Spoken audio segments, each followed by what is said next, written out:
Pense em pedir comida hoje em dia. Que nome vem à cabeça? Provavelmente o iFood, né? Mas e se a gente contasse que a história desse gigante da tecnologia não começou com um aplicativo, mas sim com um guia de papel? Pois é, a origem do iFood é, acredite se quiser, surpreendentemente analógica. Para a gente ter uma ideia do tamanho do iFood hoje, basta olhar para esse número. A empresa controla nada menos que 83% do mercado brasileiro de delivery de comida. É um domínio, assim, quase absoluto. E quem sustenta essa fatia de mercado gigante? Gente, claro. Uma rede imensa, com mais de 250 mil entregadores, que estão na rua todo dia conectando restaurantes a milhões de clientes. É, literalmente, o rosto humano por trás do algoritmo. Mas, para entender de verdade o iFood, a gente precisa voltar no tempo. E muito, para uma época antes dos aplicativos, antes de tudo isso. A origem dele não está no código, está no papel. Isso mesmo, em 1997, muito antes do iFood sequer ser uma ideia, nasceu a Disc Cook. Era literalmente uma lista telefónica para comida. Um guia impresso, um catálogo de cardápios. As pessoas pegavam o guia, escolhiam e ligavam para fazer o pedido. Naquela época isso era tecnologia de ponta. E essa linha do tempo aqui mostra essa transformação que é incrível. Começa lá em 97 como Disc Cook. O grande pulo para o digital acontece em 2011 com o lançamento do aplicativo iFood. Depois, em 2014, a Novio entra na jogada, assume o controle e o valor da empresa explode. E o ponto de virada definitivo chega em 2018 com um investimento gigantesco que transforma o iFood oficialmente num unicórnio da tecnologia. Ok, mas como é que um guia de papel se transforma num unicórnio bilionário e tão rápido? A resposta está numa mistura de timing, uma estratégia bem agressiva e, claro, muito, mas muito capital.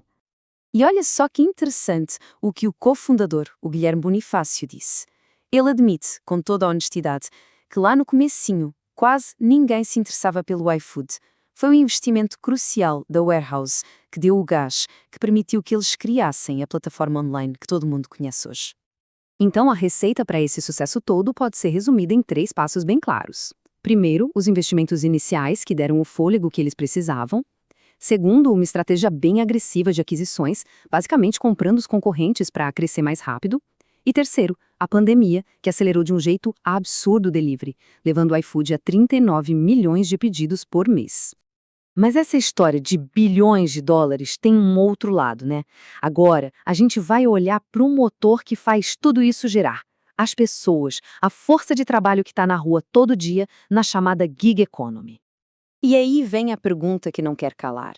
Com tanto sucesso, com tanto crescimento, qual é o impacto real na vida das pessoas que fazem as entregas? A resposta não é nada simples, e é por isso que a gente precisa olhar para os dados. E para buscar essa resposta, a gente vai se basear num estudo gigante, super detalhado, feito pela FIPE, a Fundação Instituto de Pesquisas Econômicas. Eles analisaram dados de quase 500 mil entregadores para entender de verdade o perfil e a realidade dessa força de trabalho. E a primeira grande questão que o estudo ataca é talvez a mais polêmica de todas: o dinheiro. Afinal, os entregadores ganham mais ou menos do que ganhariam num emprego com carteira assinada. E a resposta, como o estudo da FIPE mostra, está longe de ser um simples sim ou não. É super complicada porque tudo gira em torno de uma única coisinha: como a gente define o que é tempo de trabalho. E aqui está o dilema, preto no branco, nos números. Se a gente olhar só para o tempo em que o entregador está de fato numa entrega, o ganho por hora é 65,5% maior do que no emprego formal. É bastante coisa. Agora, se a gente incluir o tempo de espera, aquele tempo ocioso, a história muda completamente. Os ganhos ficam, na verdade, 3,5% menores. E tudo se resume a isso aqui. Tempo de espera. É aquele período em que a pessoa está online no aplicativo, disponível, mas não está com um pedido ativo, não está fazendo uma entrega. A grande questão é: isso conta como trabalho? Porque nesse tempo a pessoa pode estar fazendo outras coisas, até mesmo trabalhando para outro aplicativo. Essa diferença muda tudo na hora de calcular o rendimento.